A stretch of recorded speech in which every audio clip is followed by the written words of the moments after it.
we've gotten a lot of emails about is the Trans-Pacific Partnership. And we've been hesitant to talk about it because there isn't a lot of information out there about it. So just to tell you what we do know through leaked information, the United States is partnering up with countries including Australia, Canada, and Japan.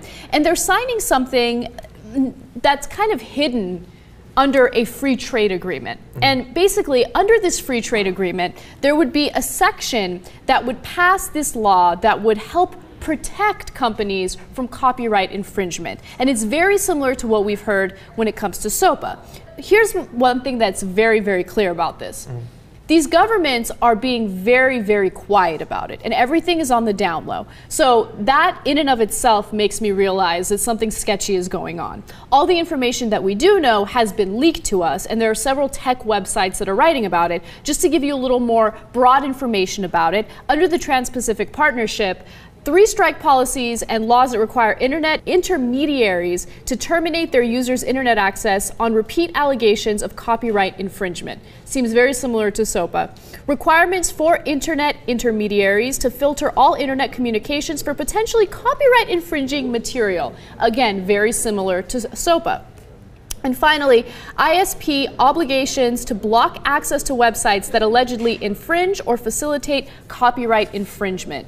And there's one more actually. Efforts to force intermediaries to disclose the identities of their customers to IP rights holders on an allegation of copyright infringement.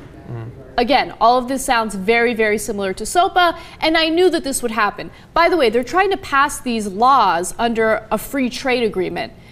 There's hardly any free trade obstacles between the United States and the countries that I listed earlier, Canada, Japan, Australia. There are no barriers. Yeah. Or if there are barriers, there are very few barriers. So the fact that they're doing this under a free trade agreement is also very sketchy. Yeah, especially because some of the provisions would enable, like for example, the pharmaceutical industries to have longer copyright protections on some of their drugs. There are things specifically in this that are the exact opposite of free trade. They're actually increasing the amount of regulation over the transfer of products and technology and things like that. But as the greatest coverage of this that I've found so far was in The Guardian, and they made clear that they believe that the reason that the new version of some of the elements of SOPA are being encapsulated under this this new package is because when something is labeled as free trade, it's very difficult, especially in America, to come out in opposition to it because you don't want to seem to be a protectionist or anything like that. And so they're going to be able to encapsulate these new copyright infringement provisions under a much bigger package deal that, I mean, we're going to focus more on that part because, you know, we're scared about the possibility of greater regulation of materials on the internet. But there are a ton of different scary things in here. Like I said about the pharmaceutical industries, the fact that their copyrights could be protected for up to 14 years is something that they've been pushing for a long time. And keep in mind what that means for you as the consumer, right? They want to prevent generic versions of their drugs from going on the market, and the generic versions are the versions that most Americans can afford. So that obviously is going to have a negative impact on you. But the part of this that I'm most worried about is, you know, when you look at the elements of this agreement, they are very similar to SOPA. And what does that mean for websites like Google or, you know, search engines like Google? What does it mean for Facebook? Does that mean that somebody posts a link that contains copyrighted material and that website has to shut down your page? Do you get banned from the internet as specified in what I was mentioning before? Those are all very problematic. And I feel like the worst part about this is there was a little bit more transparency with SOPA. So we were able to fight against it. But in this case, since it's so under wraps and people are kind of unaware of it, it's under the radar, you know, I feel like they're going to have a much easier time passing this type of thing. I think that they will have an easier time. I don't know that in the end they'll be able to get it passed. Now, you shouldn't be too scared about the fact that we don't have a ton of details about it. That sounds conspiratorial and kind of scary, but these are multilateral negotiations going on, and countries aren't supposed to be leaking too much information.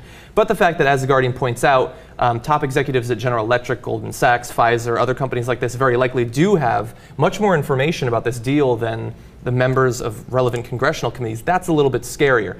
But I would say that while we have a problem, especially because we pay so much attention to politics, it depresses us sometimes that most people don't, and these things happen that affect them and they don't know about it.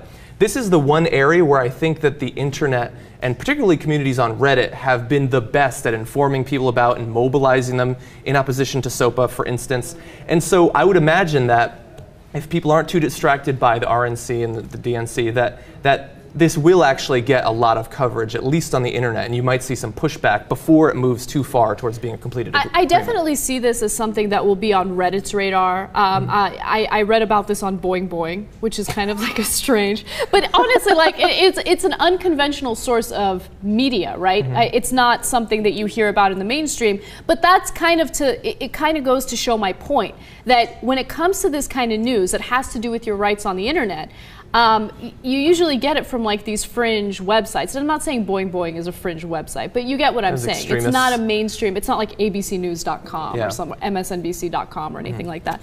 Another thing that I wanted to make sure you guys were aware of is there's absolutely no sign of due process.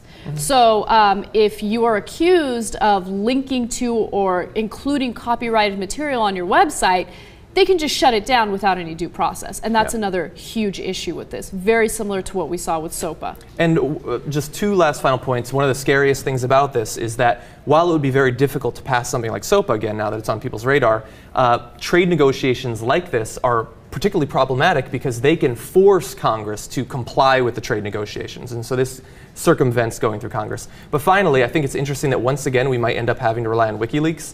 So Just Foreign Policy is offering a reward that's currently at least at $21,000 to anybody who can get a copy to WikiLeaks for distribution, which I think is exciting.